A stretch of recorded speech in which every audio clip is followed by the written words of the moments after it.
Max Verstappen's GT3 team might have been disqualified from victory at NLS2, but Verstappen still leaves the Nürburgring as the big winner. After crossing the line in P1 nearly 1 minute ahead of their rivals, Team Verstappen Racing lost the NLS2 win due to exceeding the tire set limit during qualifying.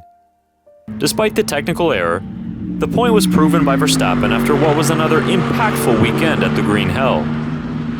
And with the current state of F1 and Max's lack of enthusiasm for its new rules, did this past weekend at the Nürburgring show us that F1 really needs Max Verstappen and not the other way around?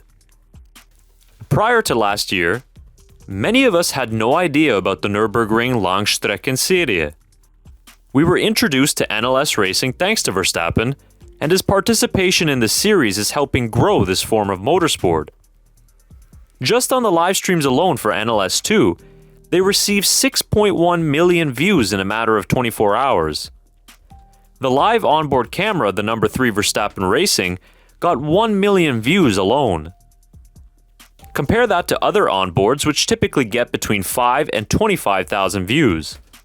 Now also consider all the other videos about Verstappen's NLS2 outing on social media, and we're talking about millions of more views and clicks.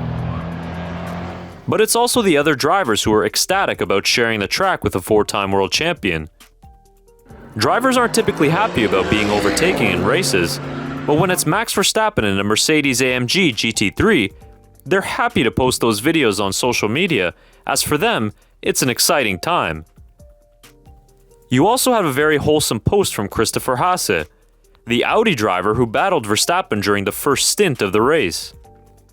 He described receiving so many positive messages following the race, and that his battle with Max was exactly what he lives for in this sport. And that's just it.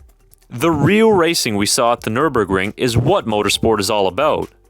Wheel to wheel, pushing flat out, and seeing which drivers are truly the best based on their skills and commitment. When speaking about the racing at the Nürburgring, Verstappen said, quote, "This whole event is simply great. Also with all the fans, and to see how passionate they are. I am happy to be a part of that. For me, the Nürburgring Nordschleife is one of the most idiotic circuits in the world, and I mean that in a positive way." And when comparing it to the Mario Kart racing of his day job, he said, quote, "At least you can go full throttle without having to look at the battery." While other drivers have backed away from their criticisms of the 2026 F1 rule set, Verstappen has stayed consistent in his disdain for these new regulations. In the preseason, he called them, quote, "anti-racing," and he's even doubled down on those thoughts 2 races into the year. It drew backlash from even F1 bosses, who called Verstappen wrong for critiquing the sport, and others who said he should just leave if he doesn't like it. But Verstappen at the Nürburgring proves that he doesn't need Formula 1, but Formula 1 certainly needs him. Like it or not, he's a megastar, and he will attract the fans in masses wherever he races. He was the center of attention at the Nürburgring, but he also genuinely seemed to be happier than what he usually does at an F1 weekend.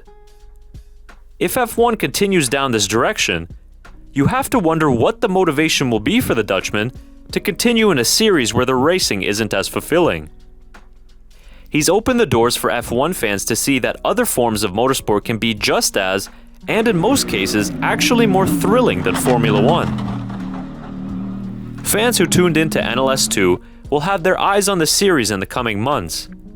With Verstappen participating in the 24 Hours of Nürburgring in May, F1's best driver will have the eyes of the motorsport world on him, but this time, the spotlight won't be shining on Formula 1.